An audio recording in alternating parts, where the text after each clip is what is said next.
Hey there, everybody. Seth Campbell with the new Segue Says podcast. Well, I was thinking, it's been a long time since we've had a great 3-song segue. I think it's been 6 months. So I decided it was high time we try another one. Now, we got 3 songs today, all in the key of A minor, all with a similar beat. So we've got a song by a band called Spoon, called Lines in the Soup.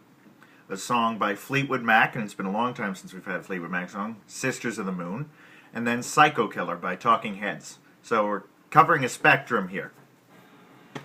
Now, my printer's buzzing. I don't know why. I'll deal with that some other time. Now, I'm going to go song by song here just to establish what they have in common. They're all pretty much at this tempo. And like I said, they're all in A minor. Now, Lines in the Soup is the most recent of these songs. I believe it's from 2001. It's on the Spoon album, Girls Can Tell. And I learned this at the request of my old manager of my first gig at the Clover. Sandy Harrison was a big fan of Spoon, and he asked if I'd heard of them, and I said at that point that I hadn't, and he wrote down a couple albums, says, here, check these out, I think you'll love them, I'd love to hear, if you ever learn one of these songs, I'd love to hear it. So I came back a couple weeks later, of course, and I had this one ready. And it's, I don't really know how to describe it. Spoon has a very unique sound and lyric style. A lot of imagery and vivid sense description that you don't necessarily know what it's talking about, but it doesn't really matter because it's their style. So this is a verse chorus of Lines in the Soup. I'm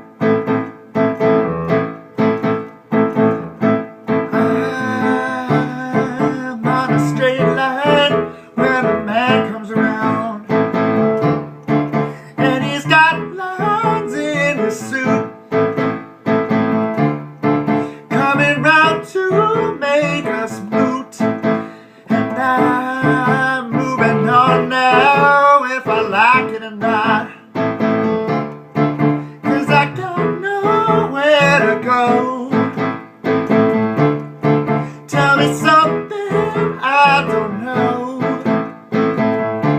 He's painting it out like I don't want to know. The picture has come down, I've taken it off, don't need out. The picture was about what could have been easier. The picture is coming around now, I feel so washed out. It's such a tender age now, it could have been easier. The picture's coming around now, I feel so washed out. It's such a tender age.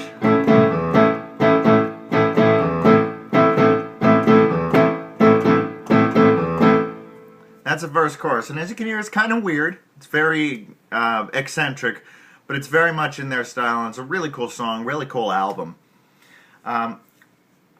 Now, this one has this unique rhythm of 1, 1, 2, 1, 2, 1, 1, 2, 1, 2.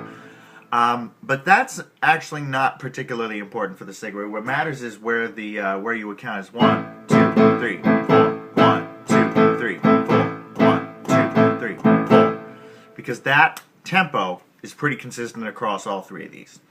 Sisters of the Moon was one of the big hits off the Tusk album, which was Fleetwood Mac had their biggest success with the album Rumors in 1977.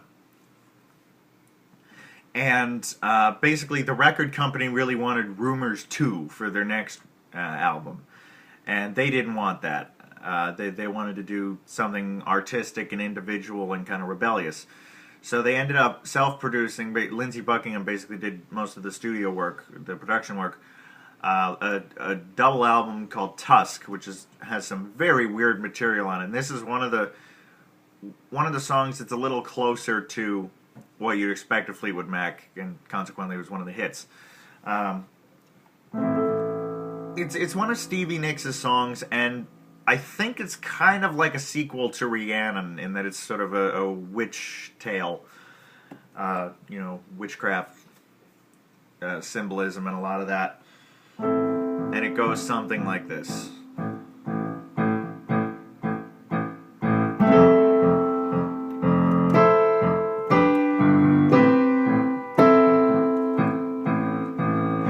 Intense silence as she walked in the room.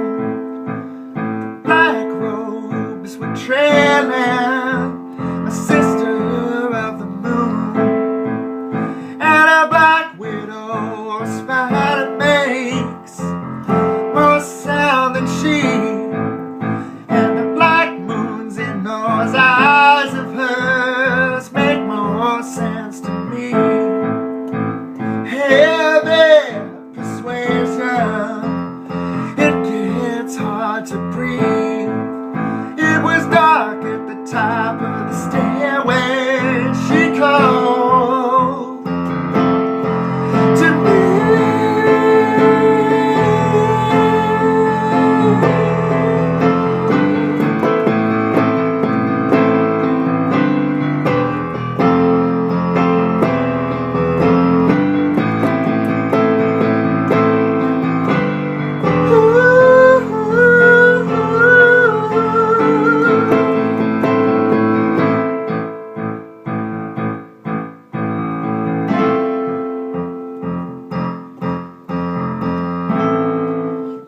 And that's a verse and chorus. The chorus is basically instrumental, but it's one of my favorite instrumental choruses of all time.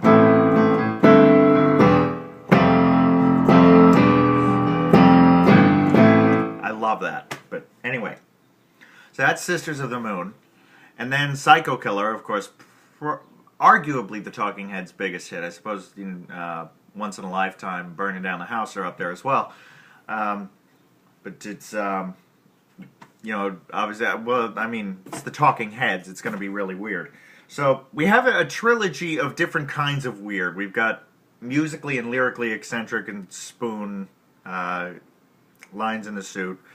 You got sort of the Stevie Nicks witchcraft in Sisters of the Moon, and then you've got the Talking Heads, basically. So this is Trilogy of Weirdness. That'd be a good band name. Don't steal that. I thought of it first. Anyway, this is a verse chorus of Psycho Killer. As if anyone out there doesn't already know this, whether they want to or not.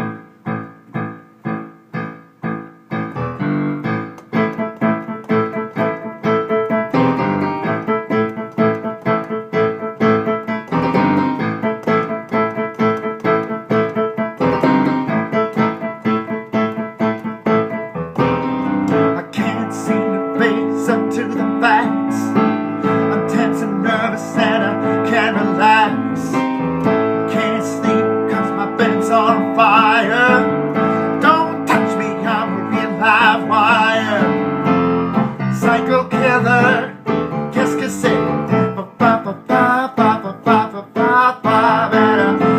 run, run, run, run, run, run away. Oh, oh, oh, Psycho Killer, qu'est-ce que c'est?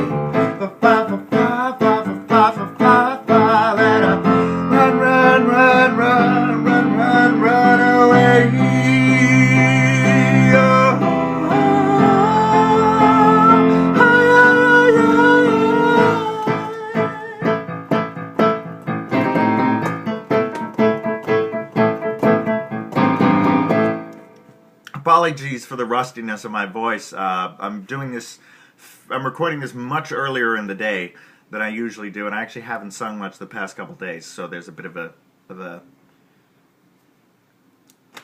I don't even know what the term is, but it's not quite up to par, so I apologize. Anyway, you can already hear probably the similarities between, at very least, Sisters of the Moon and Psycho Killer, and that's actually how this segue began, is, I had my iPod on shuffle one day, and the opening of Sisters of the Moon, the John McVie bass line,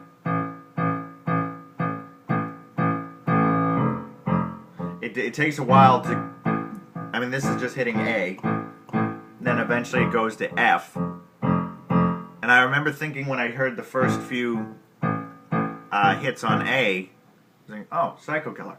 But then I didn't hear the... So I was like, wait a minute, no, this isn't Psycho Killer. What is this? And then by the time I got to F, I was like, oh, Fleetwood Mac. So, I think it was at that point that I first had the idea to put these two songs together. So, basically, because they both start off with these really distinctive bass lines. John McVie for Fleetwood Mac, and I believe it's Tina Weymouth for the Talking Heads. I think that's her name. I hope I got that right. So, there's a similarity between those two. And so I guess that's where I'm going to start. Is because Sisters of the Moon basically fades out, or live it ends on this awesome instrumental chorus.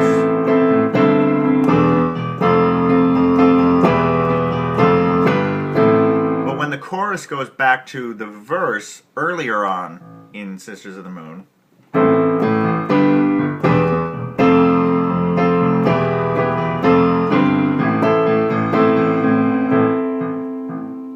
it goes back to this this John McVie bass line.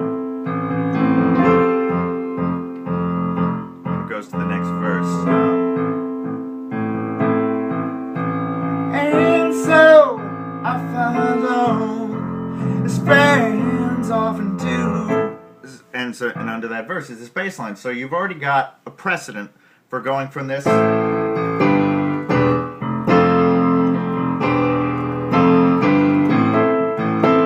to this repeated bass line, sort of repeated note bass line. So all you'd have to do is, instead of playing the John McVie bass line after the last chorus, play the Tina Weymouth bass line, which would be something like this. Of the moon.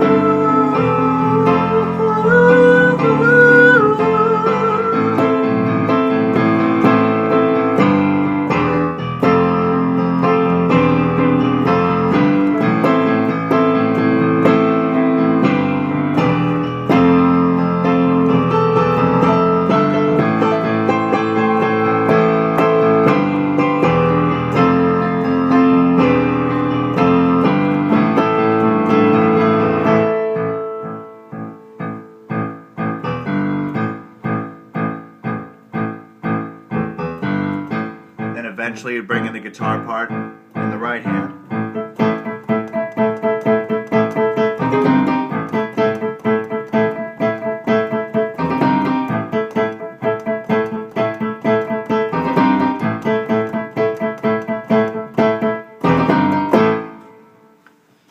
And so there you go.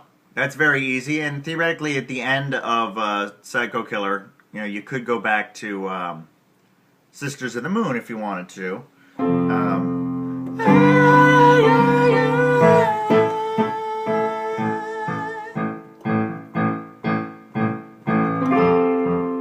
In fact, you could start with Psycho Killer and do this to go into Sisters of the Moon.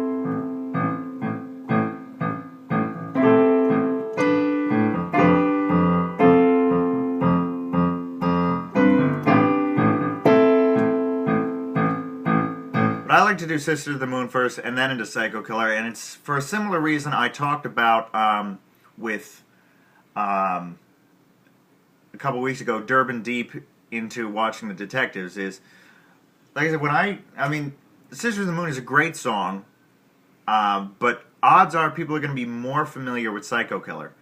So if you start off with Sisters of the Moon, they're going to think, oh, it's Psycho Killer, and then but you fool them and you do Sisters of the Moon and say, oh no, it isn't. And then, at the end of Sisters of the Moon, you start doing Psycho Killer, and they're like, you did it after all. I thought that was what was going to happen. So it's a bit more of that audience psychology that I've talked about previously. Now, you've got these two songs, so all you have to do now is tack on the Spoon song at the beginning, which is exactly what I did. And the reason I did that is I do love this song, Lines in the Suit. But the ending has never really sat that well with me. It's a very abrupt ending, and I suppose that's part of the weirdness that they embrace. But it's just the last verse is a slightly different reprise of the first verse. I'm on a straight line when the man comes around, and I got nowhere to go.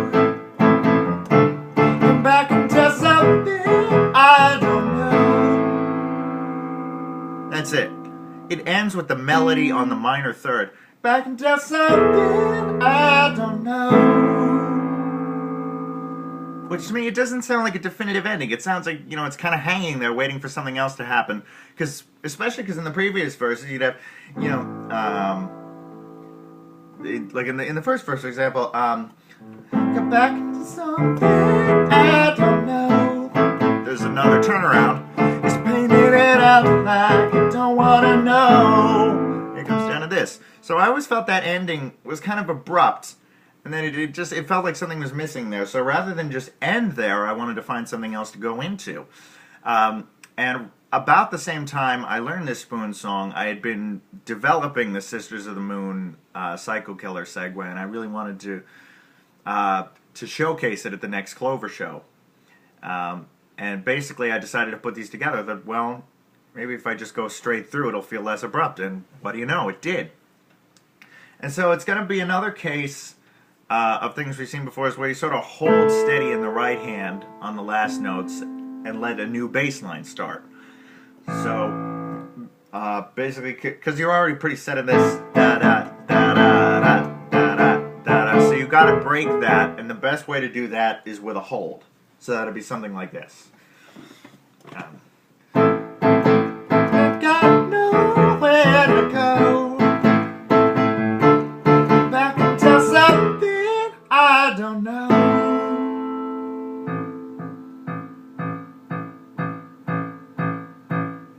So again, the right hand holds that last chord.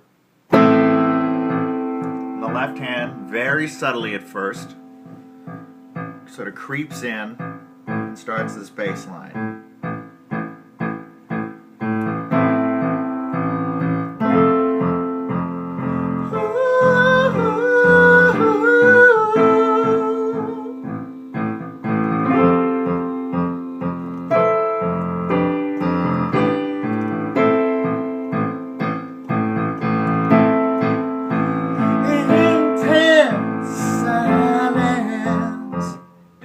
Sisters of the Moon.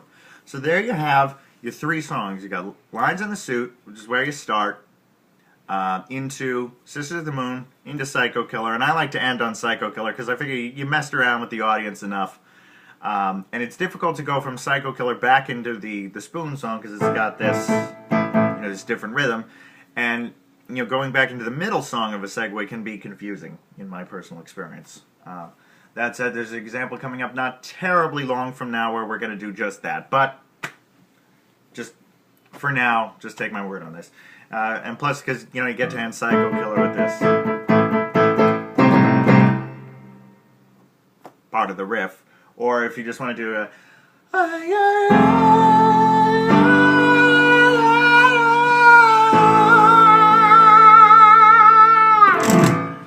either way is very dramatic. So you get to make a statement ending to close it off, and that's how I like to do it. So there you have your trilogy of weirdness that is this week's Segue Says podcast. Thanks as always for watching. Hope all's going well out there in the real world, and I will see you next week.